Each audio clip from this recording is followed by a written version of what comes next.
बच्चों, आज हम लोग देखेंगे रेट कांस्टेंट के बारे में।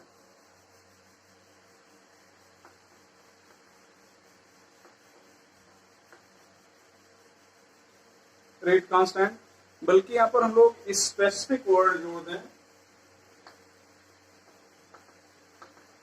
तो हो जाएगा specific rate constant. Specific word क्यों जोड़ रहे हैं, अभी इस पे चर्चा करेंगे। यहां पर वी नो दैट, हम लोग ये पढ़ चुके हैं, रेट इक्वल टू के एक power x b power y. ये किसी रिएक्शन के लिए हम लोग रेट ला ऐसे ही रिप्रेजेंट करते हैं। यहां पर देखा जाए, if a equal to 1 mole per litre and V equal to also 1 mole per liter, then rate equal to हो जाएगा K 1 पावर x, यहां पर 1 पावर y, या रेट इक्वल टू आप लिखेंगे K। क्यों? क्योंकि एक की पावर कुछ भी हो, वैल्यू एक ही होगी। तो यहां पर जो रेट कांस्टेंट है ये रेट ऑफ रिएक्शन के बराबर है। तो लोग कह सकते हैं कि फॉर यूनिट, इसको यूनिट कंसंट्रेशन बोलेंगे, for unit concentration of reactant rate constant is equal to rate of reaction. अच्छा, अब यहां पर चूंकि आपने कंडीशन अप्लाई कर दिया है यूनिट कंसंट्रेशन, तो इसलिए आप मतलब स्पेसिफाई कर दिया है चीजों को, इसलिए यहां पर आपने जो रेट कांस्टेंट है उसके पहले आपने वर्ड स्पेसिफिक जोड़ दिया है। तो हम लोग यहां पर लिख सकते हैं आई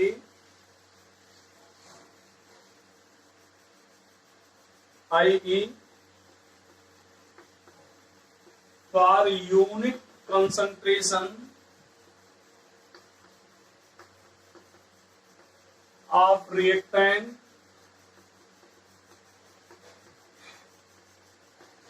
रेट कांस्टेंट, आप इसको स्पेसिफिक रेट कांस्टेंट कर सकते हैं, is equal to rate of reaction.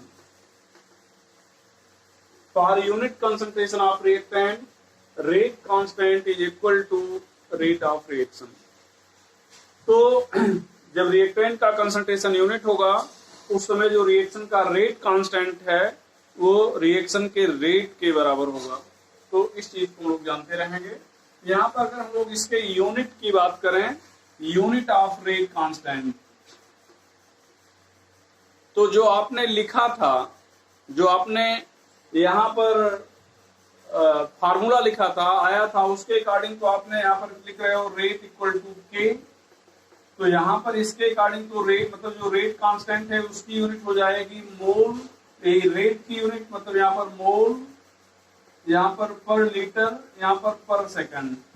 लेकिन यहाँ पर किस ऑर्डर के लिए आपने लिखा है वो चीज मालूम नहीं है। यहाँ पर एक्स और वाई क्या ऑर्डर था तो मालूम नहीं है।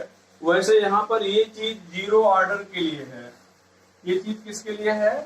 जीरो ऑर्डर के लिए। एक और क्वेश्चन पूछा जाता है कि किस ऑर्डर के रिएक्शन के लिए जो रेट कांस्टेंट है वो रेट के बराबर होता है, तो आपका आंसर हो जाएगा जीरो ऑर्डर के लिए। क्यों? क्योंकि यहाँ पर आप ऐसे देख सकते हो कि रेट इक्वल टू के, यहाँ पर एक पावर जीरो, यहाँ पर बी पावर जीरो, तो यहाँ पर रेट इक्वल टू क्या हो जाएगा? के हो जाएगा। तो अगर ऑर्डर जीरो है तब भी जो रेट कांस्टेंट है वो रेट के बराबर होगा। तो यहाँ पर अगर आपने ऐसे लिखा है तब तो आप ये नहीं बताया जा सकेगा कि आप पीछे क्या लिख के आए हैं। तो यहाँ पर हम लोग अगर सीधे ऐसे देख रहे हैं तो इसका मतलब ये माना जा रहा है कि जीरो ऑर्डर के लिए लिखा गया होगा। तो for zero order reaction rate constant is equal to rate of reaction. तो अगर यही यूनिट हम लोग लिख देते हैं तो वही मतलब ये किसके लिए माना जाएगा? जीरो ऑर्डर के लिए माना जाएगा। लेकिन अगर रिएक्शन जीरो ऑर्डर का नहीं है, फर्स्ट ऑर्डर का है, सेकंड ऑर्डर का है या nth ऑर्डर का है, तो यहां पर हम लोग फॉर nth ऑर्डर देख लें। फॉर nth ऑर्डर रिएक्शन, तो भैया यहाँ पर रेट इक्वल टू हो जाएगा K, यहाँ पर 1 पावर n, तो यहाँ पर K इक्वल टू हो जाएगा रेट अपान 1 पावर n, तो रेट की यूनिट होगी mole litre inverse second inverse, यहाँ पर कंसंट्रेशन की यूनिट हो जाएगी मोल लीटर इनवर्स, मतलब मोल पर लीटर। अब यहाँ पर पावर हो जाएगा n, पावर हो जाएगा n। अब ब्रैकेट खोला जाएगा तो यहाँ पर माइनस n हो जाएगा और यहाँ पर n हो जाएगा, तो यहाँ पर जब ये n ऊपर जाएगा तो माइनस में हो जाएगा और ये n जब ऊपर जाएगा तो प्लस में हो जाएगा। यहाँ पर हम ऊपर लिख दे रहे हैं इसको मिटा के, इस चीज को लोग ऊपर लिख रहे हैं, तो यहाँ पर हो जाएगा K इक्वल टू मोल, यहाँ पर आपने इसको 1 मानोगे, ये ऊपर जाएगा, ये ब्रैकेट खोलेंगे तो यहाँ पर n हो जाएगा और ये ऊपर जाएगा तो माइनस n हो जाएगा, तो यहाँ पर माइनस n, यहाँ पर लीटर -1 लिखा गया, n से मल्टीप्लाई करेंगे तो -n हो जाएगा और ये ऊपर जाएगा तो +n हो जाएगा, तो n-1 यहाँ पर लीटर n-1 और यहाँ पर सेकंड इनवर्स। तो ये किसी भी ऑर्डर के रिएक्शन के लिए, किसी भी ऑर्डर के लिए, वैसे तो nth ऑर्डर के लिए है, तो nth ऑर्डर कोई ऑर्डर तो है नहीं, अब n का मतलब first order, second order, zero order, जो भी आप लिखना चाहें वो लिख सकते हैं। जैसे यहाँ पर आप लिख रहे हैं ऑर्डर और यहाँ पर आप लिख रहे हैं यूनिट, तो अब मान लो यहाँ पर जीरो ऑर्डर लिख रहे हैं तो n का मतलब ऑर्डर होता है, तो 0 1 -0 तो यहाँ पर 1 हो जाएगा, यहाँ पर 0 -1 तो -1 हो जाएगा, यहाँ पर सेकंड तो यहाँ पर हो जाएगा mole litre inverse second inverse. अब यहाँ पर अगर 1 रखा जाए तो 1 -1 0 हो जाएगा, यहाँ पर 1 रखेंगे 1 -1 0 हो जाएगा, यहाँ पर सेकंड इनवर्स। भैया यहाँ पर अगर सेकंड ऑर्डर रख रहे हैं तो यहाँ पर क्या हो जाएगा 2 -1, मतलब -1 बचेगा, यहाँ पर 2 -1, यहाँ पर 1 बचेगा, तो यहाँ पर 1 बचेगा तो लीटर पॉजिटिव है मतलब प्लस में बचेगा, यहाँ पर मोल माइनस में बचेगा तो मोल -1 हो जाएगा, यहाँ पर सेकंड इनवर्स हो जाएगा। ये हो गया। यहाँ पर भैया थर्ड ऑर्डर लिख रहे हैं इसी तरह से, तो यहाँ पर 3 -2 तो -1 -3 -2 हो जाएगा, तो -3 और +1 तो -2 बचेगा, यहाँ पर 3 -1 यहाँ पर +2 बचेगा, तो यहाँ पर इसका मतलब लीटर +2 मतलब लीटर स्क्वायर हो जाएगा, यहाँ पर मोल -2 हो जाएगा, यहाँ पर सेकंड इनवर्स हो जाएगा। तो इस तरह से किसी भी ऑर्डर के रेट कांस्टेंट की यूनिट बताना है तो आप यहाँ पर बता सकते हैं। चलो रेट कांस्टेंट के बारे में थोड़ा सा आगे देखा जाए। यहाँ पर नोट करके rate constant is directly proportional to rate of reaction.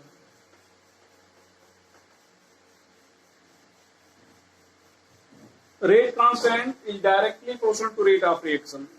मतलब rate constant बढ़ेगा तो rate of reaction बढ़ेगा.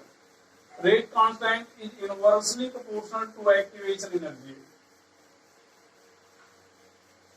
Rate constant is inversely proportional to activation energy. मतलब अगर दो रिएक्शन हैं, एक के लिए रेट कांस्टेंट K1 और दूसरे के लिए K2 है, अगर आपसे कहा जाए कि K1 is greater than K2 तो इनके एक्टिवेशन एनर्जी में क्या रिलेशन होगा, तो आप कहेंगे EA1 is less than EA2। For two reaction rate constant K1 and rate constant is respectively K1 and K2। If K1 is greater than K2, then it means EA1 is less than EA2। या यहाँ पर rate अगर पूछा जाए तो यहाँ पर rate R1 is greater than R2। ये सब क्वेश्चन बनते हैं, तो ऑब्जेक्टिव क्वेश्चन बनते हैं। ध्यान रखिएगा कि दो रिएक्शन के लिए rate constant respectively K1 K2 है, अगर K1 K2 में ये रिलेशन है तो E1 E2 में क्या रिलेशन होना चाहिए, या R1 R2 में क्या रिलेशन होना चाहिए, ये चीज आप लोग जानते रहेंगे। इसको मिटा रहे हैं।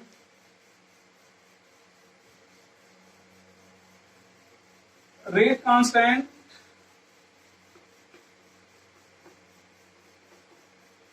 is affected by catalyst, affected by catalyst। अभी इस पे चर्चा करेंगे। रेट कांस्टेंट कैटलिस्ट के द्वारा अफेक्ट होगा। रेट कांस्टेंट इज इंडिपेंडेंट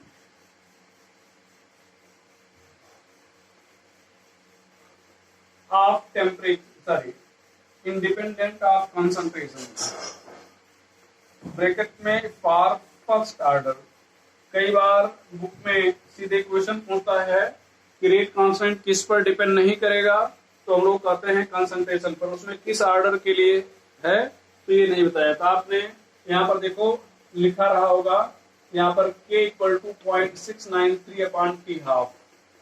यहाँ पर फाइनली जब आपने फर्स्ट ऑर्डर पढ़ा था ये फार्मूला लिखा था और वहां पर लिखाया गया था कि rate constant of first order reaction, rate constant and half life of first order reaction is independent of concentration terms.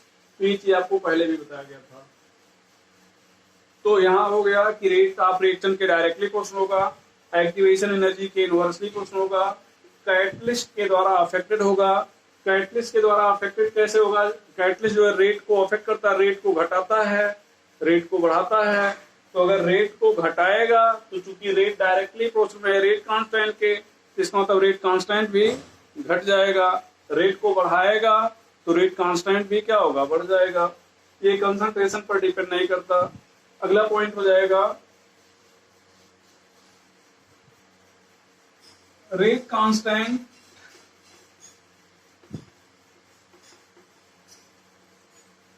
Depends upon temperature. Rate constant depends upon temperature.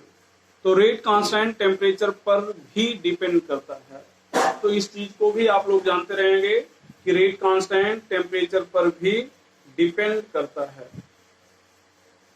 तो रेट कांस्टेंट टेम्परेचर पर depend करता है। Temperature पर कैसे depend करता है इसको हम लोग एक आर्हेनियस मतलब एक इक्वेशन के थ्रू देखेंगे और उस इक्वेशन को हम लोग आर्हेनियस इक्वेशन कहेंगे। तो यहाँ पर लिखते हैं relation between rate constant and temperature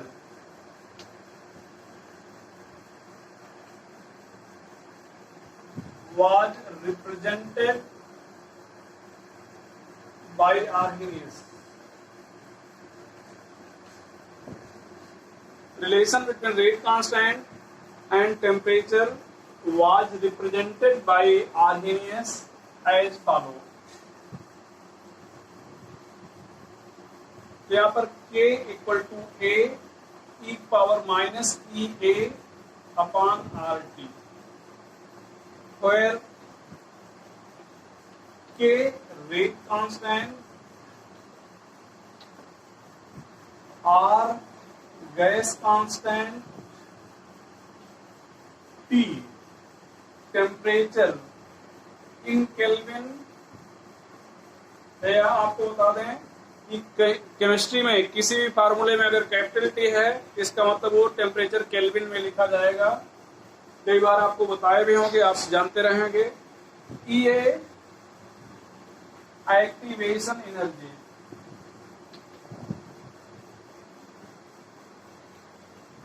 EA activation energy. यहाँ पर A बच रहा है, A पर चर्चा कर लिया जाए कि A क्या है। तो A को हम लोग क्या बोलेंगे, यहाँ पर A अगर आपसे पूछा जाए कि A क्या है तो आप कहेंगे आर्हेनियस फैक्टर है, आर्हेनियस फैक्टर कहेंगे, या इसी को आप लोग फ्रीक्वेंसी फैक्टर कहेंगे। Frequency factor,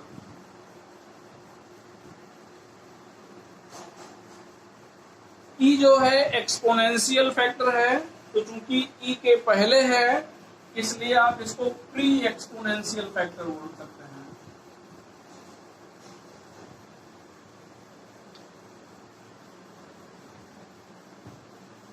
pre exponential factor बोल सकते हैं। लेकिन इन तीनों में अगर आपको एक रिमूव करना पड़े, इन तीनों में से अगर एक रिमूव करना हो, मतलब ये कहा जाए कि केवल दो ही सही हैं, तीसरे को रिमूव करो, तो इसका मतलब आप इसको रिमूव कर सकते हैं।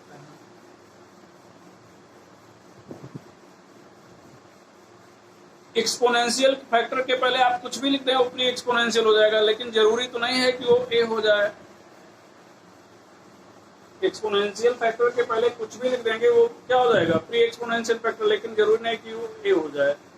तो वैसे हम लोग इसको आर्हेनियस फैक्टर कहेंगे जो एकदम सही है, फ्रीक्वेंसी फैक्टर कहेंगे ये भी सही है, प्री एक्सपोनेंशियल फैक्टर कहेंगे ये भी सही है, लेकिन ये दोनों ज्यादा परफेक्ट माने जाएंगे, थर्ड उतना परफेक्ट नहीं माना जाएगा।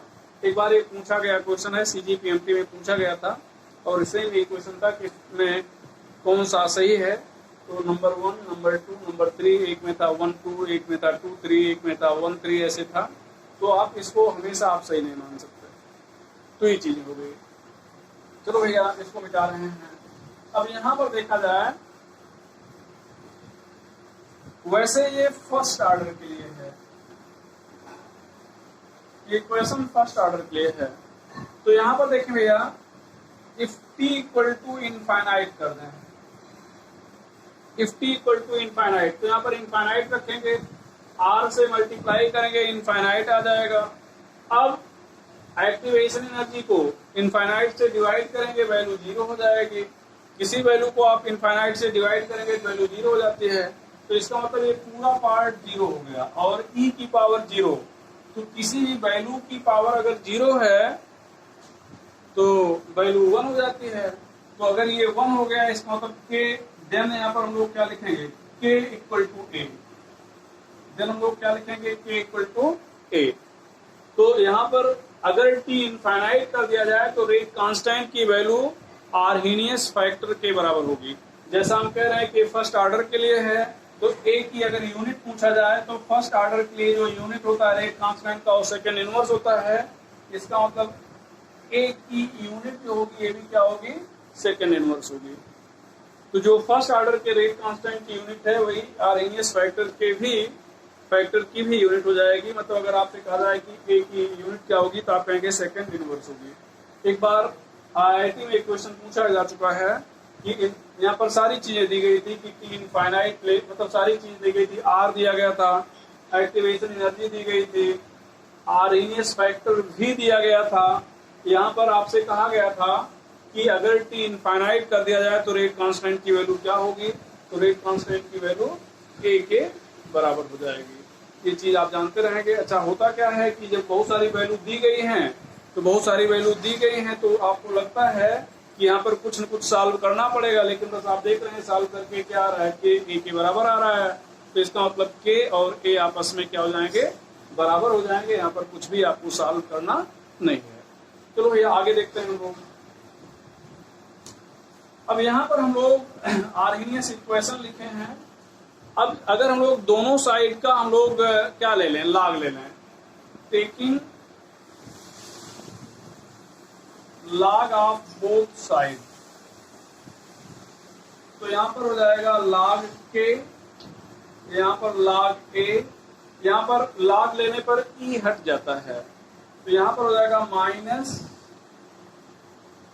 EA अपॉन 2.303 RT, ये हो जाएगा।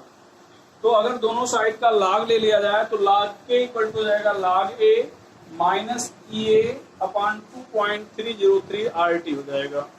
इस RT मतलब EA को हम लोग 1 से अगर मल्टीप्लाई कर दें तो कहने के लिए तो कोई फर्क नहीं पड़ेगा, लेकिन ये 1/T हो जाएगा। कहने के लिए तो कोई फर्क नहीं पड़ेगा, लेकिन ये क्या हो जाएगा, 1/T हो जाएगा। अब देखें भैया, थोड़ा सा हम लोग और आगे बात करें तो यहाँ पर हम लोग इस इक्वेशन को फिर से लिख रहे हैं, यहाँ पर ऊपर लिख दे रहे हैं।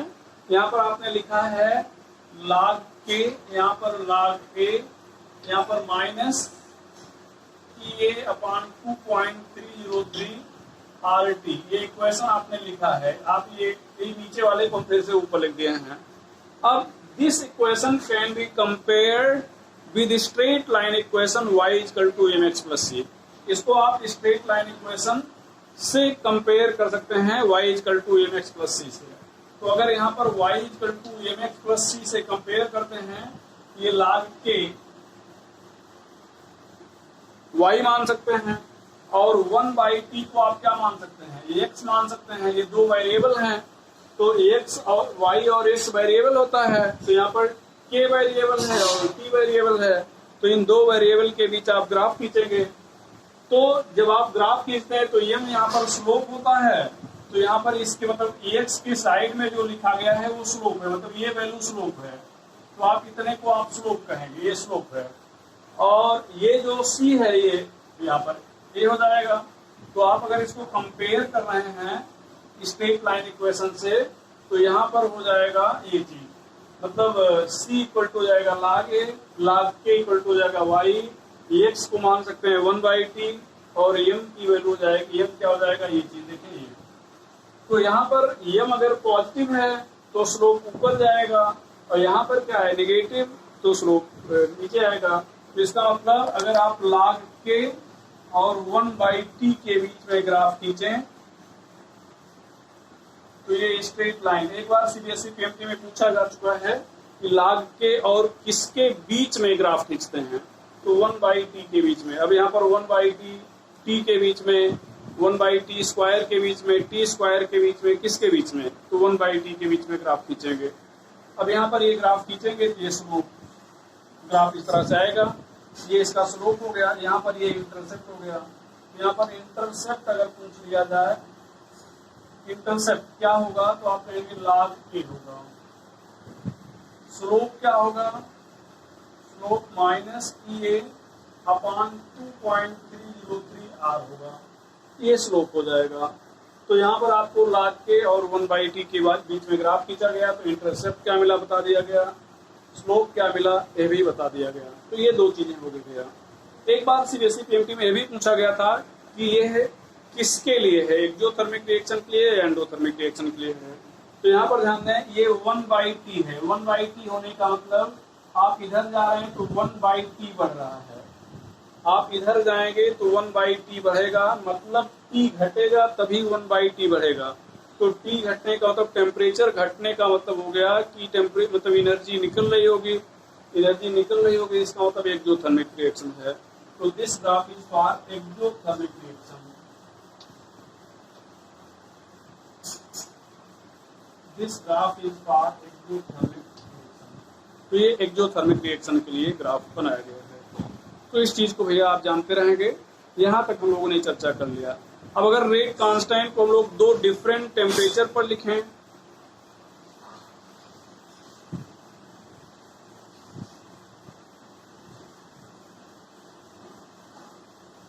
Arrhenius equation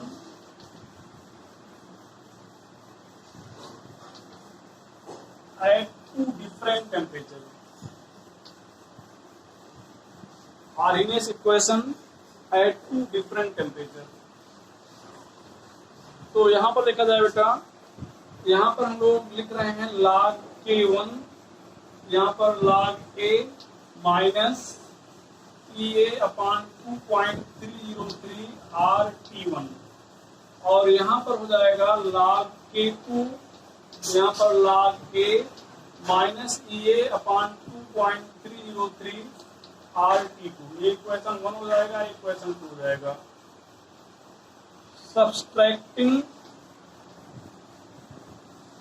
इक्वेशन 1 फ्रॉम 2, 1 से 2 को सब्ट्रैक्ट किया जाए तो यहाँ पर हो जाएगा log k2 minus log k1।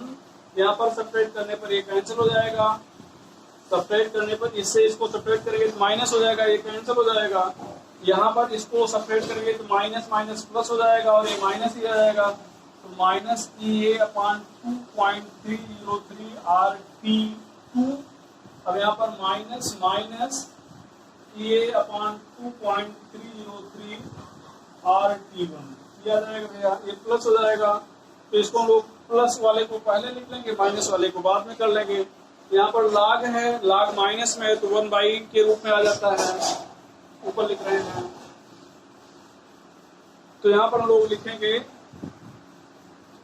log K2 upon K1, यहाँ पर EA अपॉन 2.303 R, ये 2 EA अपॉन 2.303 R यहाँ पर भी है, यहाँ पर भी है, इसको कॉमन ले रहे हैं तो यहाँ पर माइनस माइनस प्लस बच जाएगा, मतलब 1/T1 प्लस में रहेगा और 1/T2 माइनस में रहेगा।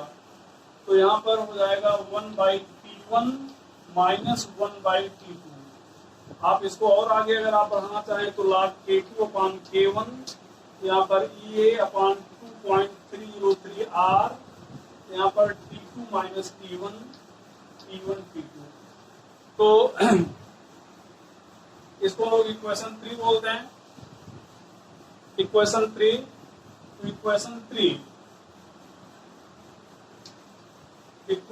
3 is Arrhenius equation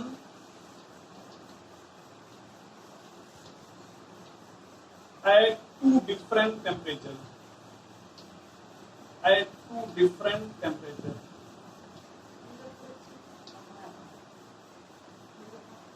तो हम लोग आज की बात यहीं पे खत्म कर रहे हैं। इसके आगे की चर्चा हम लोग नेक्स्ट डे करेंगे। नेक्स्ट लेक्चर पे हम लोग ये जो इक्वेशन पढ़ाया गया है इस पर हम लोग प्रॉब्लम बनाना सीखेंगे।